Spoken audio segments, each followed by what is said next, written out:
Hello students, आज हम आप सभी के सामने क्लास 12 के 5वां लेसन के लेक्चर नंबर 2 लाए हैं, जिसमें पढ़ना क्या बाबू लोग, पढ़ना यह है कि आनुवंशिकता से संबंधित महत्वपूर्ण शब्द, अर्थात इस चैप्टर में जो शब्द का यूज किया जाता है, जिस टर्म का यूज किया जाता है, उस टर्म के बारे में बहुत ही अच्छा तरीका से जानने वाले।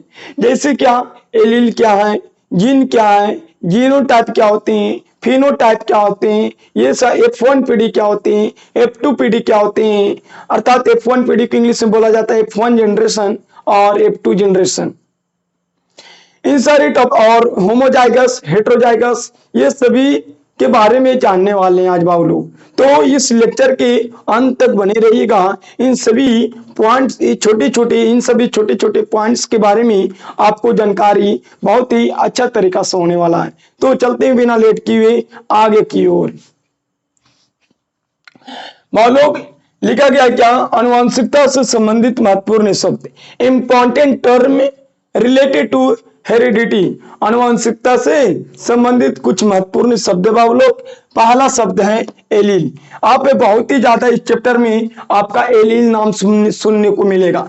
यदि आप इस चैप्टर को चालू किए पढ़ने के लिए, तो इस चैप्टर में केवल ज्यादा से ज्यादा एलील शब्द सुनने को मिलेगा। तो एलील है क्या, इस एलील के बारे में तुरंत हम लोग जान लेते हैं बाबू लोग। क्या, देखिए लिखा है, जीवों में मौजूद जीन के वैकल्पिक प्रकार अर्थात अल्टरनेटिव टाइप को एलील कहते हैं। क्या कहते हैं? एलील कहते हैं। लिखा गया क्या कि बाबू लोग, जीवों में मौजूद जो जीन होते हैं सर जी, वो जीन के जो विभिन्न प्रकार होते हैं, उन सभी प्रकारों को क्या कहते हैं? एलील कहा जाता है। अर्थात एक और लैंग्वेज में है बाबू लोग कि गुणसूत्र में पाए जाने वाले वे एक जोड़ी जीन जो एक लक्षण को निर्धारित करता है। बताइए बाबू, एक लक्षण को निर्धारण करने के लिए कितना जोड़ी जीन चाहिए? तो एक जोड़ी। कितना जोड़ी बाबू? एक जोड़ी जीन की आवश्यकता पड़ता है, उसी को एलील कहा जाता है। अब बताइए, लंबा को दर्शाने के लिए, तो लंबा का आपको दर्शाना चाहते हैं तो इसके लिए 2 जीन की आवश्यकता पड़ेगा, डबल टी। क्या? Double T. यदि आप बौना को दर्शाना चाहते हैं तो बताइए, बौना एक लक्षण है, इस लक्षण को दर्शाने के लिए कितना? तो एक जोड़ी जीन। कितना जोड़ी जीन बाबू? एक जोड़ी जीन। तो बताइए, ये दोनों जीन आपको बौना दर्शाता है और ये दोनों जीन क्या दर्शाता है? लंबाई। तब बताइए, टी दूगो, जब टी मिला, बड़ा कैपिटल वाला टी मिला, तो ये लंबा को दर्शाया। एक जीन, इसी को एलील बोला जाता है। क्या बोला जाता है? एलील। जब ये 2 जीन मिलता है तब ये लक्षण को रिप्रेजेंट करता है, दर्शाने के काम करता है। जैसे यहाँ पे स्मॉल टी 2 है, तब ये बौना को दर्शा पाता है। इसी प्रकार और है बाबू लोग, डबल आर, रेड, जो लाल कलर का होता है, लाल के लिए डबल आर की आवश्यकता पड़ता है। और बताइए, व्हाइट के लिए छोटा आर, सफेद के लिए क्या बाबू लोग? छोटा आर, स्मॉल आर। तो बताइए, आप ही लोग बताइए कि सर जी, ये जो डबल आर है, ये डबल आर है, वो भी कैपिटल वाला, एक जीन। जब 2 जीन आपस में मिलते हैं बाबू लोग, तब एक लक्षण ला पाता है, रेड दर्शा पाता है। अब बताइए, जब डबल स्मॉल आर मिलता है, तब ये एक लक्षण लाता है, वो भी सफेद। आगे की ओर देखते हैं कि सर जी, जब डबल कैपिटल लेटर टी मिलता है तो क्या दर्शाता है? लंबा को दर्शाता है, कोई भी जीव के। यदि देखिए आगे कि सर जी, जब डबल स्मॉल टी मिलता है बाबू लोग, तो एक जीन माने एक जोड़ा जीन हो गया, तो एक जोड़ा जीन मिलकर एक लक्षण को रिप्रेजेंट किया, बौना।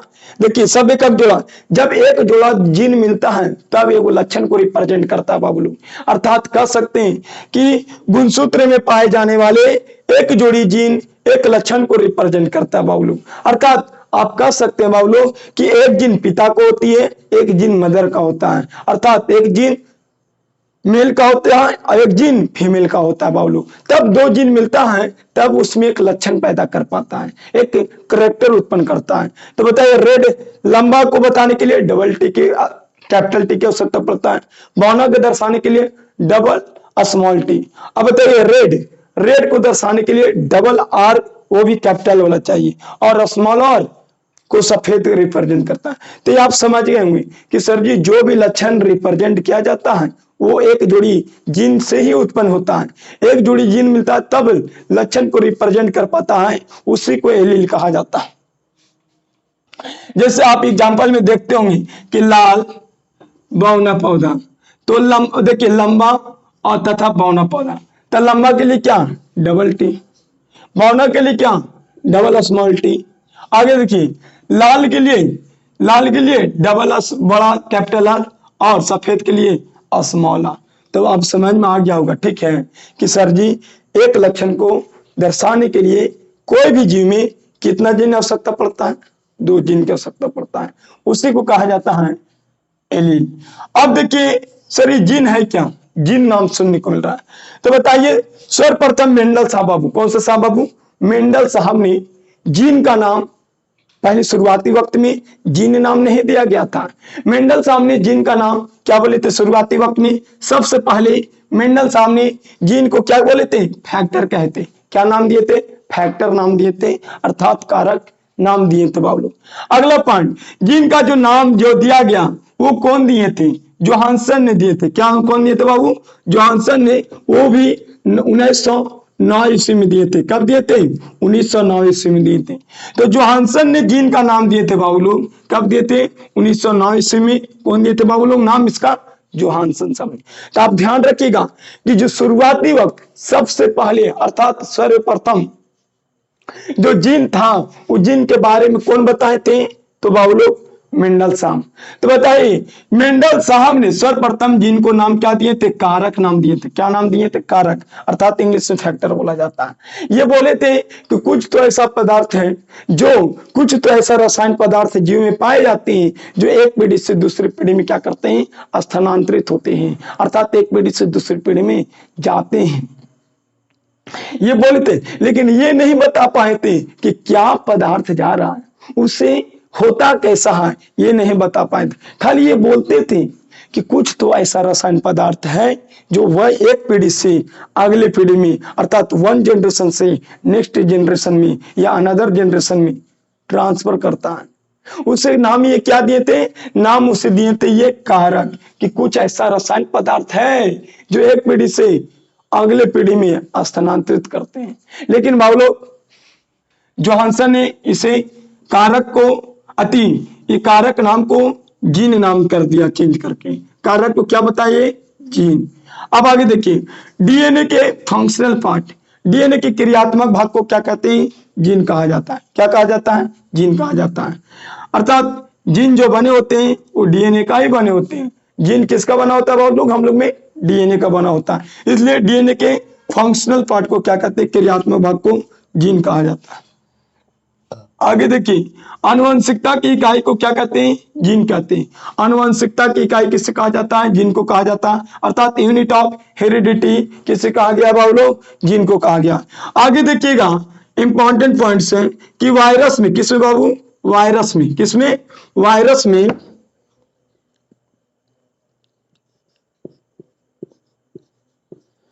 वायरस में जीन जो होते हैं, वायरस में जो जीन पाए जाते हैं डीएनए अथवा आरएनए के बने होते हैं। डीएनए का बना होगा चाहे आरएनए का बना होगा वायरस में। जबकि हम लोग में बाबू लोग, हम लोग में माने हम लोग एक प्रकार के कौन सा जीव है जी, यूकैरियोटिक जीव है।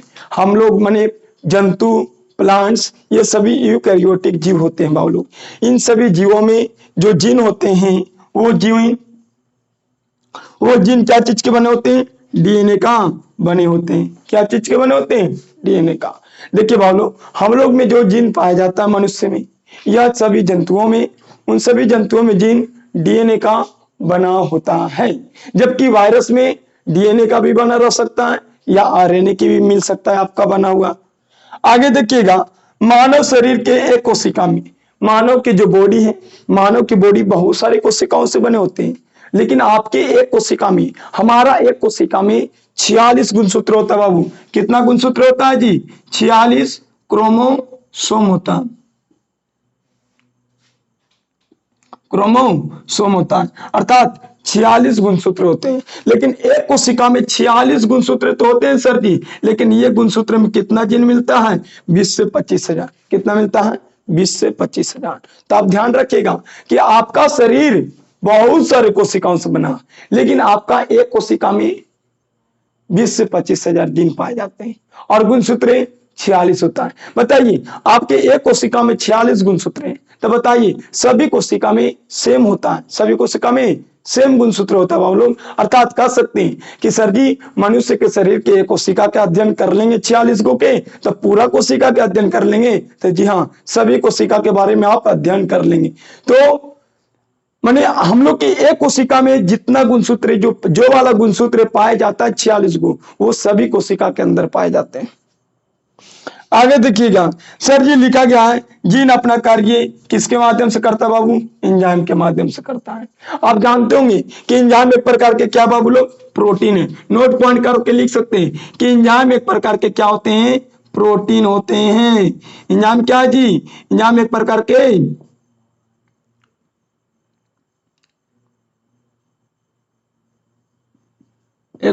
प्रोटीन है। क्या है? प्रोटीन।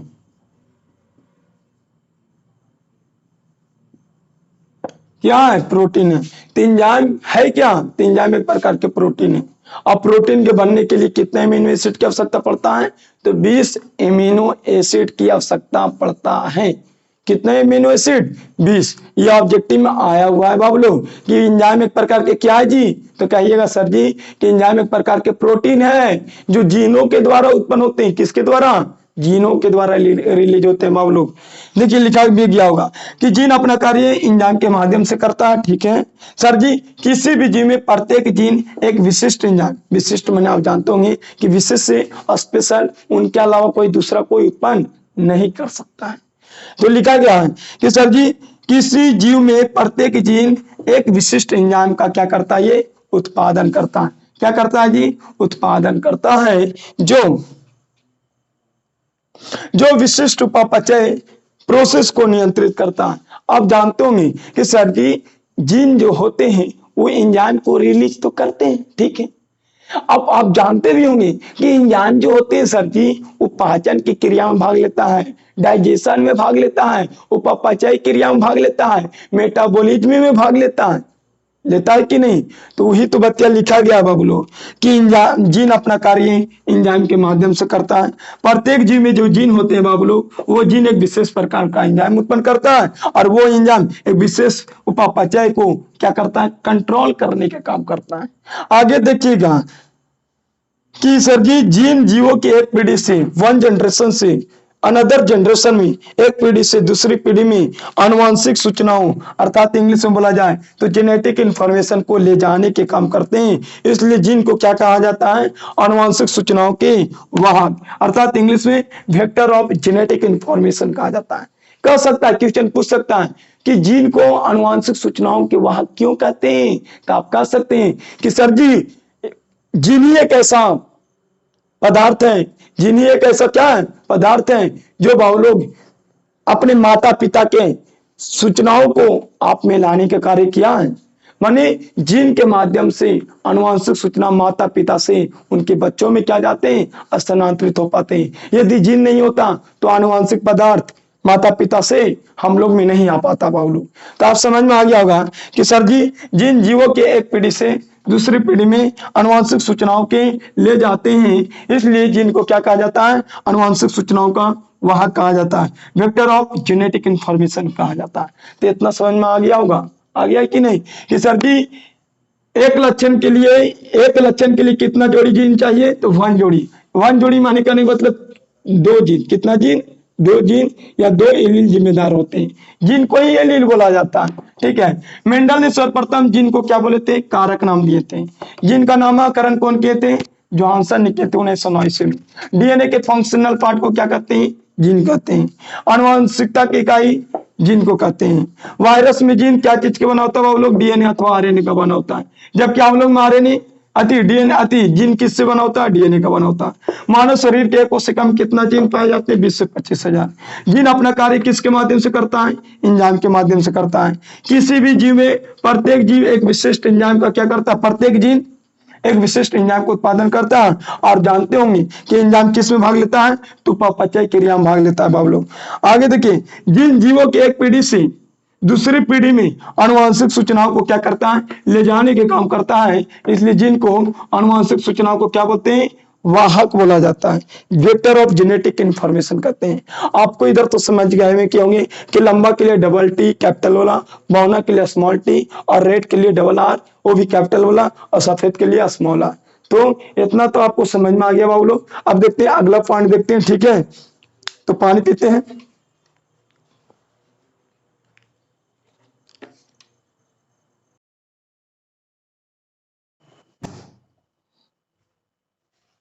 तो चलते हैं हम लोग आगे की ओर। हम लोग 2 पॉइंट देख चुके हैं बाबू लोग, एलील क्या है और जीन क्या है। एकदम पूर्ण जानकारी के साथ हम लोग वो टॉपिक को देख चुके हैं बाबू लोग। तो आगे की ओर चलते हैं। क्या नाम उसको है, फिनोटाइप। क्या नाम है, फिनोटाइप। तीसरा पॉइंट है बाबू लोग, फिनोटाइप है क्या। तो देखिए फिनोटाइप लिखा गया है क्या कि किसी जीव में दिखने वाले बाहरी लक्षण को क्या कहते हैं, फिनोटाइप कहा जाता है बाबू लोग। किसी जीव में दिखने वाले बाहरी लक्षण को फिनोटाइप कहा जाता है। जैसे हम लंबा है तो लंबा है, तो लंबा जो है उसको फिनोटाइप कहेंगे। कोई व्यक्ति बौना है तो उसे भी एक प्रकार का लक्षण क्या बाबू लोग, फिनोटाइप है। कोई पौधा छोटा है ये भी फिनोटाइप है जी। कोई पौधा लंबा है तो ये भी फिनोटाइप है। जो दिखता है, जो बाहरी लक्षण जो दिखता है, जो डायरेक्ट दिखता है, या ऐसे भी कर सकते हैं कि ये रेड कलर के पौधा है, या ये रेड कलर के कोई गाय है। तो ये जो बाहर की ओर जो दिख रहा है आपको, कि बाहर से देख करके आप पहचान ले रहे हैं कि ये चीज है, तो वो लोग ये चीज जो पहचान कर पा रहे हैं वो बाहर वाले लक्षण को आप देखकर पहचान कर पा रहे हैं, ठीक है। तो लिखा गया है क्या कि किसी भी जीव में दिखने वाले बाहरी लक्षण को फिनोटाइप कहते हैं। जैसे लंबा या बौना, जैसे में क्या बाबू, लंबा या बौना। आगे देखते हैं जीनोटाइप। लिखा गया किसी भी जीव के बॉडी में जीन की संरचना को क्या कहते हैं, जीन की संरचना को क्या कहते हैं बाबू लोग, जीनोटाइप कहते हैं। जीन की संरचना क्या, यदि लंबा है तो डबल टी होगा, और यदि देखिए लंबा के लिए 2 जीन की आवश्यकता पड़ता है, एक डबल कैपिटल टी की और एक कैपिटल टी एक स्मॉल टी की आवश्यकता पड़ता है। तो जब ये दोनों रहेगा तब दोनों की दोनों क्या होगा बोलो, लंबा ही होगा। क्या होगा, लंबा ही होता है। तो बताइए कि सर जी, अब बताइए पता करने के लिए ऐसे तो देख लिए कि लंबा है, कोई भी व्यक्ति जा रहा है तो देख लिए रास्ते में कि लंबा है या बौना है, ठीक है। तो अब उसके अंदर जीन देखेंगे कि सर जी ई वाली है कि ई वाली है। यदि ई वाली है तो शुद्ध लंबा है, ई वाली है तो मिश्रित लंबा है। तो इसी तरीका से पहचान किया जाता है। तो बाबू लोग कोई भी जीव के अंदर जो जीन के स्ट्रक्चर होता है उसी स्ट्रक्चर को क्या कहा जाता है, जीनोटाइप कहा जाता है। क्या कहा जाता है बाबू लोग, जीनोटाइप कहते हैं। और कोई भी जीव के जो बाहरी दिखने वाले लक्षण को क्या कहते हैं, फिनोटाइप कहते हैं। जो बाहर की ओर आग खोले, अरे लंबा है रे, हाँ छोटा है माने बौना है, तो समझिए ऐसे देख पा रहे हैं, पहचान पा रहे हैं डायरेक्ट। बाहर की ओर देख लिए ओ बौना है, लंबा। ये ऐसे पहचान करना क्या कहलाता है, ये ऐसे लक्षण को क्या कहते हैं, फिनोटाइप कहलाता है। लेकिन हाँ उनके अंदर जाके जीन का पहचान करना, सर लंबा तो है लेकिन कौन वाली लंबा है, ये वाला जीन है कि ये वाली है, ठीक है। आगे देखते हैं होमोजाइगस समयुग्मजी है क्या। लिखा गया किसी जीव में एक लक्षण प्रारूप, कितने लक्षण प्रारूप, एक लक्षण प्रारूप को इंग्लिश में फिनोटाइप कहते हैं। एक लक्षण प्रारूप माने एक फिनोटाइप के लिए दोनों एलील, जब दोनों एलील क्या हो, एक समान हो। क्या हो बाबू लोग, एक समान अर्थात आइडेंटिकल, सिमिलर आइडेंटिकल टाइप्स के होते हैं उससे होमोजाइगस कहते हैं। एकदम एक जैसा हो, जैसे यहाँ पे पता चलता होगा कि सर जी डबल टी एक जैसा है, क्या है, एक जैसा है। अभी देख लेते हैं क्या कि सर जी देखिए यहाँ पे डबल टी एक जैसा है, ठीक है। यहाँ पे स्मॉल टी भी एक जैसा है, डबल आर भी एक जैसा है, और यहाँ पर भी स्मॉल आर एक जैसा है। तो ये होमोजाइगस के एग्जाम्पल है। किसके एग्जाम्पल है जी, होमोजाइगस का। तो लिखा गया कि सर जी किसी जीव में फिनोटाइप के लिए जो बाहरी जो लक्षण है, लंबा, बौना, लाल हो गया, सफेद हो गया, ये जो लक्षण जो बाहर की ओर आप देख पाते हैं बाबू लोग, ये लक्षण को पता करने के लिए यदि लक्षण जो है उसमें यदि दोनों एलील एक ही जैसा है तो दोनों एलील जब एक ही जैसा होता है तो उसे होमोजाइगस कहते हैं। और दोनों एलील जो दोनों एलील होते हैं वो अलग अलग होते हैं अर्थात असमान होते हैं तो उसे क्या कहा जाता है? हेटेरोजाइगस। आपको पहले जानते होंगे सामान्य होता है एक जैसा। सामान्य क्या होता है बाबू? एक जैसा। तो जब जायगोट में एक ही जैसा एलील देखे माने देखिएगा पिता से भी ये आया माता से भी ये आया तो दोनों मिलने के बाद क्या बना? बड़ा टी बना ना जी। तो उसी को क्या कहेंगे बाबू लोग? इसे क्या कहेंगे? होमोजाइगस कर देंगे। क्या कहेंगे? होमोजाइगस। तो बताइए पापा से आया ये वाला मम्मी से आया ये वाला तो बताइए जो जायगोट बना होगा वो जायगोट में इस तरह का के बना होगा। ठीक है तो ये बताइए मम्मी भी लंबा पापा भी लंबा तो बताइए बाल बच्चा क्या होगा? लंबा होगा कि नहीं? संतान क्या होगा? लंबा होगा। तो बाबू लोग ऐसा पता करना। देखिए फिर समझ लीजिएगा इधर कि पापा लंबा मम्मी लंबा तो सर ये दोनों मिलेगा तो संतान बनेगा तो वो तो लंबा होगा। एकदम रियलिटी है। आगे देखिएगा एग्जांपल कि सर जी मम्मी छोटा पापा भी छोटा तो दोनों मिलेगा तो छोटा छोटा। तो बताइए इस तरीका के जो एलील मिलेगा देखने के लिए बाबू लोग उससे कहा जाता है होमोजाइगस। क्या कहते हैं? होमोजाइगस। अब देखिएगा बड़ा टी स्मॉल टी जब मिलेगा तो बड़ा टी और स्मॉल टी दोनों बनेगा। और देखिए तैयो तो क्या है बाबू लोग? बड़ा टी और स्मॉल टी मिला तो बताइए एक जैसा तो जीन नहीं एक जैसा एलील मिल पा रहा है नहीं ना।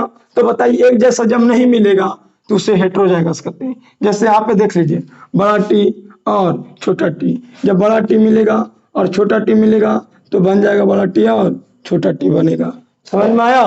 माने पापा से लंबा मम्मी से छोटा जो आया वो लंबा ही आया लेकिन इसमें जीन मिश्रित है हाइब्रिड है। हाइब्रिड मैंने जानता होगा मिक्सिंग मिक्सिंग को ही क्या कहते हैं? हाइब्रिड कहा जाता। तो भाव लोग किसी जीव के एक लक्षण प्रारूप माने एक लक्षण के लिए जब दोनों एलील जब एक लक्षण के लिए दोनों एलील एक समान होता है तो उससे होमोजाइगस कहते हैं। जब किसी जीव में एक लक्षण के लिए अर्थात फिनोटाइप के लिए एक फिनोटाइप के लिए क्या जब दोनों एलील एक समान होते हैं जब किसी जीव में एक फिनोटाइप के लिए दोनों एलील एक समान होते हैं उसे क्या कहा जाता है? होमोजाइगस कहते हैं। जैसे एग्जांपल में लिखा हुआ है डबल टी माने एक ही जैसा दोनों है ना जी दोनों स्मॉल टी है दोनों कैपिटल आर है दोनों क्या स्मॉल आर है। तो इस तरीका के जो मिलता है जायगोट बाबू लोग उसी को कहा जाता है होमोजाइगस कहते हैं। आगे की ओर देखिएगा हेटेरोजाइगस। किसी जीव में एक लक्षण प्रारूप अर्थात एक फिनोटाइप के लिए दोनों एलील क्या होगा बोलो? असमान प्रकार के होते हैं अर्थात दोनों अलग अलग होते हैं। असमान माने होता है कि दोनों अलग अलग साइज या शेप के होते हैं तो उसे हेटेरोजाइगस कहा जाता है। क्या कहते हैं? हेटेरोजाइगस। जैसे एग्जांपल में हाइब्रिड लंबा तो हाइब्रिड लंबा के लिए कैसा एलील चाहिए? कैपिटल टी और स्मॉल टी होगा तब क्या होगा? हाइब्रिड लंबा देखने को मिलेगा बाबू लोग। आगे देखिएगा कि सर जी इतना तो समझ में आ गया क्या कि सर जी किसी भी जीव में दिखने वाले बाहरी लक्षण को फिनोटाइप कहते हैं लंबा हो चाहे बौना लंबा हो चाहे बौना। किसी भी जीव के बॉडी में जीन की संरचना को क्या कहा जाता है? जीनोटाइप कहा जाता है। जैसे लंबा के लिए दो जीन की आवश्यकता पड़ता है एक ऐसा भी पाया जाता है।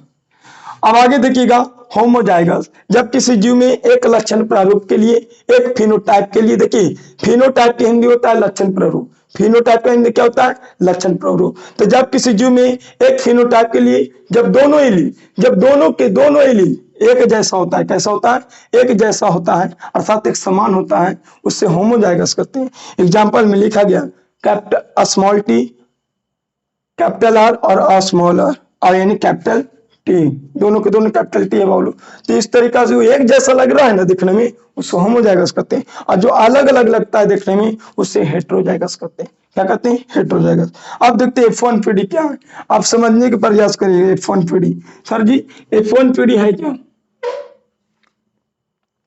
कि सर जी F1 पीढ़ी देखिएगा कि सर जी लिखा गया है क्या कि दो जनकों के क्रॉस कराने से बनी दो जनकों के क्रॉस कराने से बनी। जब आपस में क्रॉस कराएंगे बाबू लोग तो क्या बनेगा?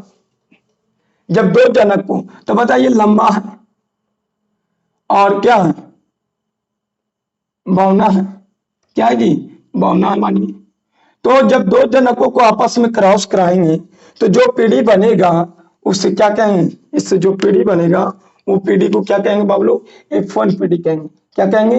F1 पीढ़ी कहा जाता है। माने आपस में जब दोनों पेरेंट्स के क्रॉस कराने के बाद, जैसे मम्मी पापा आपस में संबंध बनाए होंगे तब ना हम आए होंगे बाबू लोग। तो हम जो आए वो F1 पीढ़ी है, और जब हम और एक और F1 पीढ़ी के साथ क्रॉस करेंगे तो जो अगला जनरेशन आएगा उसे F2 जनरेशन कहते हैं। बात समझ में आया? सर, जब दो पेरेंट्स आपस में क्रॉस करेगा तो ओकरा से जो बच्चा जन्म लेगा उसे F1 पीढ़ी कहते हैं। और F1 पीढ़ी में जो जितना भी जीव आया उसमें से यदि दो जीव आपस में क्रॉस कर गया, F1 पीढ़ी के कितने व्यक्ति? जब F1 पीढ़ी के दो व्यक्ति आपस में क्रॉस करेगा और उससे जो बच्चा जन्म लेगा उसी को कहा जाता है F2 पीढ़ी। बात समझ में आया कि मम्मी पापा जब आपस में क्रॉस किए तो हम लोग आए, तो हम लोग F1 पीढ़ी। और जब हम लोग आपस में क्रॉस करेंगे F1 पीढ़ी आपस में, जब F1 पीढ़ी के जीव आपस में क्रॉस करेंगे तो हम लोग से जो जीव मिलेगा उसे F2 पीढ़ी कहते हैं। तो बात तो समझ में आ गया होगा। लिखा गया क्या कि sir F1 generation first filial generation, जब दो जनकों के क्रॉस कराने से बने जनरेशन को F1 जनरेशन कहते हैं। आगे लिखा गया है जब F1 जनरेशन के दो जीवों के बीच, दो जीवों को आपस में क्रॉस कराने पर, जब F1 जनरेशन के बावजूद, जब F1 पीढ़ी के दो जीवों के आपस में क्रॉस कराने पर क्या बनता है? बने जनरेशन को क्या कहते हैं? F2 जनरेशन कहते हैं। आपको समझ में आ गया होगा कि मम्मी पापा इधर पेरेंट्स और मम्मी पापा आपस में क्रॉस करेंगे तो हम लोग आए जो F1 जनरेशन है। और जब हम F1 जनरेशन के जितने भी जीव हैं उन जीवों को क्रॉस कराने पर जो जीव मिलता है उसे F2 जनरेशन कहते हैं। तो हमको पूर्ण विश्वास है बाबू कि आप सभी का जेनेटिक्स के लेक्चर नंबर 2 आपको पूर्ण रूप से समझ में आ चुका है। यदि आ चुका है तो चैनल को सब्सक्राइब करिए और वीडियो को लाइक शेयर करना न भूलिएगा। तो मिलते हैं अगले वीडियो में। जय हिंद, जय भारत।